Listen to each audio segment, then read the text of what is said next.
नवरात्रात तुम्ही 9 दिवस सवाष्ण जेव घालत असाल, पण बायको जर फराळ करायला बसली तर मागून येऊन नवरा तिच्या कमरात लाथ घालत असेल तर त्या घरामध्ये नवरात्राचा पुण्यभाग कधीच प्राप्त होत नाही, कधीच प्राप्त होत नाही. आधी फक्त सामान्य रूम मानलेली असते, पण त्या घराला घरपण देण्याचं काम गृहिणी करते. सांगू तुम्हाला, ज्या घरात बाई नाही ना, पहा तुम्ही अजूनही घरात गेलात तर त्या घरात लक्ष्मी नसल्यासारखं वाटतं. बाईच्या पायी लक्ष्मी असते, लक्ष्मी ती.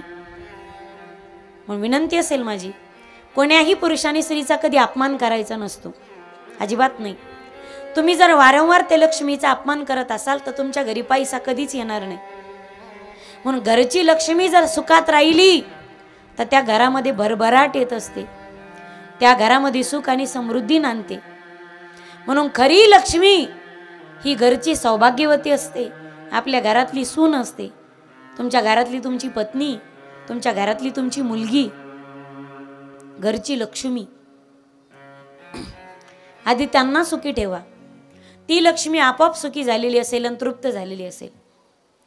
नवरात्रामध्ये तुम्ही 9 दिवस देवीचा जागर करत असाल, नवरात्रामध्ये माईबाप तुम्ही 9 दिवस उपवास करत असाल, पण उपवास करणाऱ्या नवरात्रामध्ये जर राग आला तर नवरात्राचं पुण्य कधीच मिळत नाही.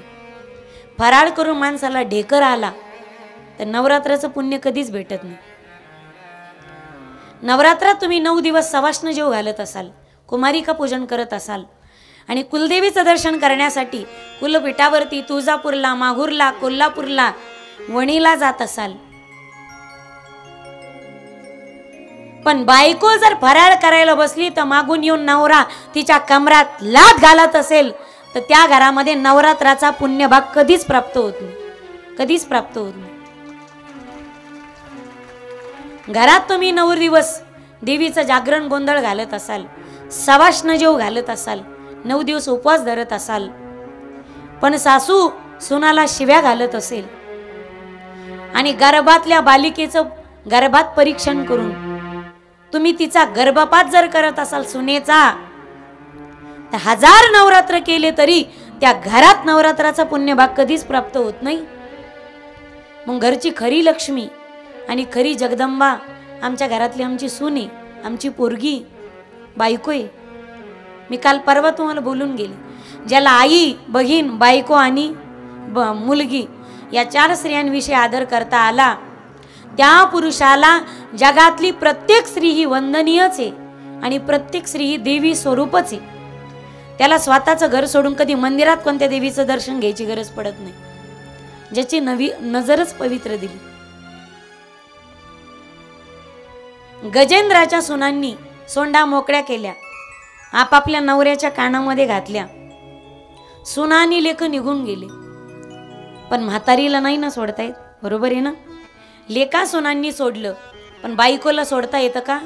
अजिबात नाही, बायकोला सोडता येत नाही. काय झालं एकदा सांगू तुम्हाला, बायकोच्या अस्तित्वाची ताकद. ऐका गड्या म्हातारे हो, घरी भांडत जाऊ नका गड्या म्हातारीला. म्हातार देव, म्हातारीला घरी भांडत जाऊ नका. आपली सोना लेकाईचे लग्न झाले, नातू घरात झाले मोठाले, आणि तुम्ही म्हातारे झाले ना, तर सोना लेका नातवंडा देखत त्या म्हातारीचा कधी अपमान करायचा नाही गड्या माईबाप. आयुष्य जातं रे तुम्हाला तिला नाव ठेवण्यामध्ये. वय गेलं, सोय आली नाही म्हणे तुला, काहीच जमत नाही. सोना देखत का बाई म्हातारे काय नीट बोलत येत का सोनाई देखत म्हाताऱ्याला. ते म्हणते सुनबाई अख्खा आयुष्य गेलं पण हिला संसाराचं आटूकच आलं नाही म्हणे हिला. म्या म्हणून सांभाळी म्हातारी. कमी बोलत येत का हे, कमी बोलत येत का? हा, ती बिचारी चुली पुढं धूर, तिचे डोळे गेले तर डोळ्याचे ऑपरेशन झाले धूर घेऊ घेऊ. पण म्हाताऱ्याला 7 वाजताच भाकर लागत होती पहिल्यापासून. त्याची सगळी ठेप ठुता बिचारीच्या जीवाला आकार आला. खरंय ना गाजीमाय हो, खरंय ना. हे आयुष्य जातो तुम्हाला, हिला तर काही मला हे कळत नाही. लहानपणी बाप म्हणतो पोरीला कळत नाही, वयात येते भाऊ म्हणतो बहिणीला कळत नाही, लग्न होतं नवरा म्हणतो बायकोला, आणि म्हातारी होती पोरं सोरं म्हणतात आमच्या आईला काही खरं आहे ना, बरोबर आहे नाही? मला हेच कळत नाही तिला नेमकं कळतं कधी. आयुष्य जातं रे तिचं. श्री असा देव आहे मायबाप, जो आयुष्यभर जळत राहतो दुसऱ्यांना प्रकाशित करण्यासाठी. लहानपणी बिचारी आपल्या बापाचं नाव खराब होऊ नये म्हणून माघारी बोलत नाही, ऐकून घेते सगळ्यांचं. लग्न झाल्याच्या नंतर 4 चौघात तमाशा होईल, नवरा किती भांडू द्या, नाही देत त्याला प्रतिउत्तर. आणि म्हातारपणाला पोरं सोरं किती त्रास देत असतील ना, तर शेजाऱ्या पाजाऱ्यांसमोर नको बाई म्हातारपणामध्ये हे नाटक. असं हसू येईल भाऊकीला. मग लेकरं सुना काही बोलले, कसं वागले ना, तर गाटा घेते रे ते दुःख.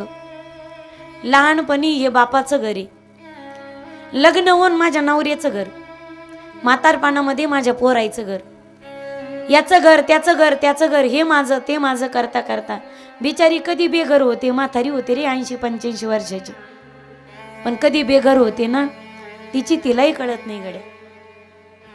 आयुष्यभर दुसऱ्याच्या सुखाच्या समर्पणासाठी जळत राहते, आयुष्य वेचत राहते. इथं एवढ्या बसल्यात माझ्या माता भगिनी. आजपर्यंत माझ्या माया हो, तुम्ही उपवास जरी केला असेल तरी सुद्धा पोरीचं लग्न जुळू दे, पोराला पोरग होऊ दे, नवऱ्याचा आजार बरा होऊ दे, आणि सगळं घर सुखात समाधानात राहू दे. उपासही करते श्री, स्वतःच्या सुखासाठी करत नाही, तर माझा घरदार प्रपंच चांगला राहू दे. इथं सांगा मला एखाद्या स्त्रीने आजपर्यंत उपवास केलाय का माझं आयुष्य वाढू दे?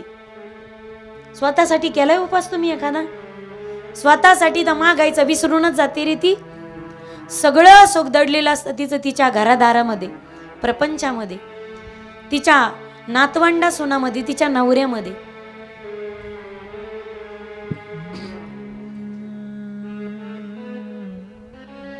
स्त्री उपवासही करेल तर स्वतःच्या स्वार्थासाठी कधीच उपवास करत नाही ती.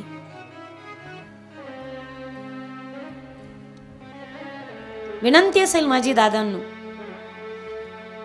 तुम्हाला काय बोलायचं तिला एका खोलीत घेऊन बोलत जा, काय शिवे द्यायच्या, काय हाणायचं, पण 4 चौघा देखत आणि घरादारा देखत, घरच्याच्या समोर, शेजारच्यांच्या समोर तिचा कधी अपमान करू नका, तिचा कधी पान उतारा करू नका. या पुढचं वाक्य बोलू. म्हातारपणामध्ये तर म्हातारीने एकमेकाला जास्त जपायचं असतं, बरोबर आहे ना? जास्त जपायचं असतं. तुम्ही एकमेकाचा मान सन्मान ठेवाल तर लेकरं बाळ तुमची मान मर्यादा ठेवतील. ते म्हणतील हे म्हातारी एकूण एकाला धड बोलत नाही, ते मान मर्यादा ठेवत नाही. तुम्ही अपमान करतात ना, ती सुनबाई म्हणते हिचा नवराच हिला मान देत नाही, हिची काय किंमत ठेवायची? सुनबाई बरं बघत नाही तिला.